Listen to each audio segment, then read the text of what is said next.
Hello friends, कैसे हैं आप लोग। आशा करते हैं आप लोग अच्छे होंगे। मैं प्रभास कुमार रेलवे में आज सीनियर सेक्शन इंजीनियर पोस्टेड हूँ। दोस्तों, आज की इस वीडियो में हम देखेंगे कि रेलवे में डुअल डिग्री का मामला क्या है। अभी हाल ही में एक कैंडिडेट्स है जो कि बेंगलुरु बोर्ड से थे। उसको एक नोटिस आया था कि उन्होंने उसका जो डिग्री था दोनों ओवरलैप था, ITI और बैचलर ऑफ आर्ट्स। ठीक ना। उसका जो ITI था वो आई थिंक 18 से 20 था, और बैचलर ऑफ आर्ट्स जो था उसका BA वो 19 से 22 था। मतलब ITI 18 से 20, मतलब 19-20 एक साल ओवरलैप वो हो गया, 19-20 में एक साल। और ये था आपका 19 से 22 उसका BA, मतलब 19 से 20 एक साल का डिग्री उसका ओवरलैप था। मतलब एक साल का उसका ITI और एक साल उसका बैचलर ऑफ आर्ट्स, ये दोनों ओवरलैप था उसका। मतलब कहने का मतलब हुआ कि उसका जो ITI पास होने से पहले ही उन्होंने BA में एडमिशन ले लिए थे अपना, बिना जो है पासिंग सर्टिफिकेट जो होता है ना आपका, कॉलेज लिविंग सर्टिफिकेट, CLC जिसको बोलते हैं। तो आई थिंक उसको ऑलरेडी है, उसको CLC नहीं मिला होगा, फिर भी वो एडमिशन ले लिए थे। तो उसी के रिगार्डिंग उसको नोटिस आया है रेलवे की तरफ से। ठीक ना। तो बहुत सारे कैंडिडेट्स परेशान थे, बहुत सारे कैंडिडेट्स कमेंट भी कर रहे थे कि सर इस पर वीडियो बनाइए। तो ये वीडियो आज आप ही लोगों के लिए है। वीडियो को पूरा देखिए, इसमें आपका पूरी तरीके से आपका क्या करना है, आपको क्या नहीं करना मैं बताऊँगा। तो चलिए स्टार्ट करते हैं। देखिए, अगर आप लोगों के साथ ऐसा है तो पहले क्या था, पहले जो हर एक पोस्ट का जो फॉर्म जो फिलअप होता था वो अलग अलग होता था। जैसे आप अगर मान लीजिए ALP का फॉर्म फिलअप करें तो उसका रजिस्ट्रेशन अलग होता था।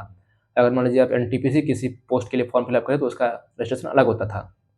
इसी तरह JEE का अलग होता था, ग्रुप डी का अलग होता था रजिस्ट्रेशन। ठीक ना। लेकिन अभी क्या हो गया है, रेलवे का जो रजिस्ट्रेशन है वो कंबाइंड हो गया OTI के माध्यम से। OTI मतलब वन टाइम रजिस्ट्रेशन, मतलब एक ही बार आप रजिस्ट्रेशन कीजिए, उसी में आपको जो जो फॉर्म फिलअप करना है वो आप ऐड करते रहिए। ठीक ना। उसी से आपका लॉगिन कीजिए एक ही बार, और उसी से आप जो है सभी फॉर्म फिलअप कीजिए। तो इसमें क्या करते हैं कैंडिडेट्स, मान लीजिए कोई कैंडिडेट्स ITI किए हैं, और जैसे इस कैंडिडेट का मामला जो था बेंगलुरु वाला कैंडिडेट्स का, उसका 18 से 20 और ये 19 से 22, मतलब 19 से 20 एक साल उसका ओवरलैप है, दोनों ITI plus bachelor of arts BA दोनों ओवरलैप है।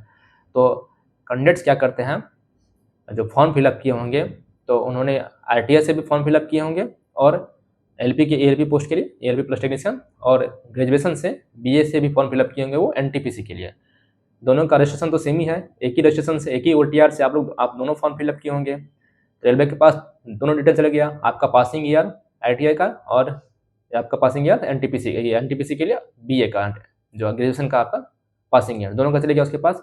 और उसका पासिंग ईयर से पता चल जाएगा कि आपका सेशन क्या है, दोनों का ITI का और आपका ग्रेजुएशन का। तो इससे तो आप आराम से पकड़ा जाएंगे ना। तो वो कैंडिडेट्स का यही मामला था कि वो कैंडिडेट्स जो है दोनों फॉर्म फिलअप किए हुए थे, और जब आपका DV में गया होगा तो वो दोनों डॉक्यूमेंट शो कर दिए होंगे। जिस पोस्ट के लिए आपका मान लीजिए फॉर्म फिलअप किए होंगे, जिस पोस्ट का DV होगा उसका तो दिखाएंगे होंगे।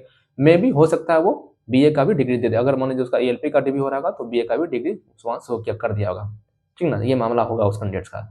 तो इसके लिए बहुत सारे कैंडिडेट्स परेशान भी थे। तो मैं यही कहूँगा कि अभी जो रेलवे में OTR के माध्यम से फॉर्म फिलअप हो रहा है, वन टाइम रजिस्ट्रेशन के माध्यम से, अगर मान लीजिए आप लोग कोई भी डिग्री किए हों, 2 डिग्री, और उसका सेशन ओवरलैप हो रहा है, मान लीजिए ITI किए हो, ITI के साथ मान लीजिए आप 12th कर लिए हो, या फिर बैचलर ऑफ आर्ट्स कर लिए हो, या कुछ भी किए हो जिसका डिग्री ओवरलैप हो रहा है रेलवे में, तो कोशिश कीजिए किसी एक ही डिग्री से फॉर्म फिलअप करने का।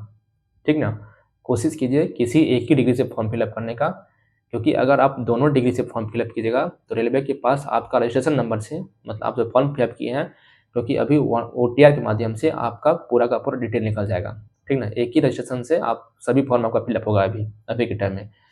इसलिए रेलवे के पास अभी पूरा का पूरा डिटेल आपका है कि आप किस साल में ITI की हो, किस साल में ग्रेजुएशन की हो। तो कोशिश कीजिए आपका जो तैयारी अच्छा है, जिस जिस डिग्री पे आपका प्रिपरेशन अच्छा है, खाली उसी पे फॉर्म फिलअप करने का ट्राई कीजिए आप। ठीक ना।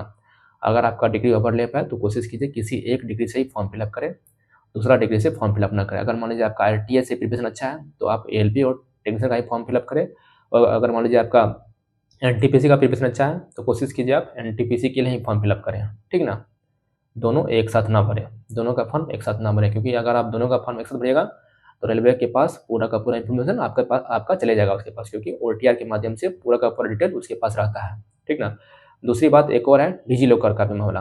अगर आप डिजी लॉकर भी शो करते हैं वहाँ, डिजी लॉकर को भी अगर आप उसको अप्रूवल देते हैं रेलवे को, तो डिजी लॉकर से भी वो आपका देख सकता है, क्योंकि डिजी लॉकर में मान लीजिए आप ITI और ग्रेजुएशन दोनों का डिग्री उसमें जो है रखे हुए हैं डिजी लॉकर में, तो उससे भी रेलवे चेक कर सकता है। बट उससे चांसेस कम रहता है, उससे चेकिंग करने का चांसेस कम रहता है, क्योंकि आप जो एक्सेस दीजिएगा सिर्फ और सिर्फ रेलवे वही को उसी को चेक कर पाएगा।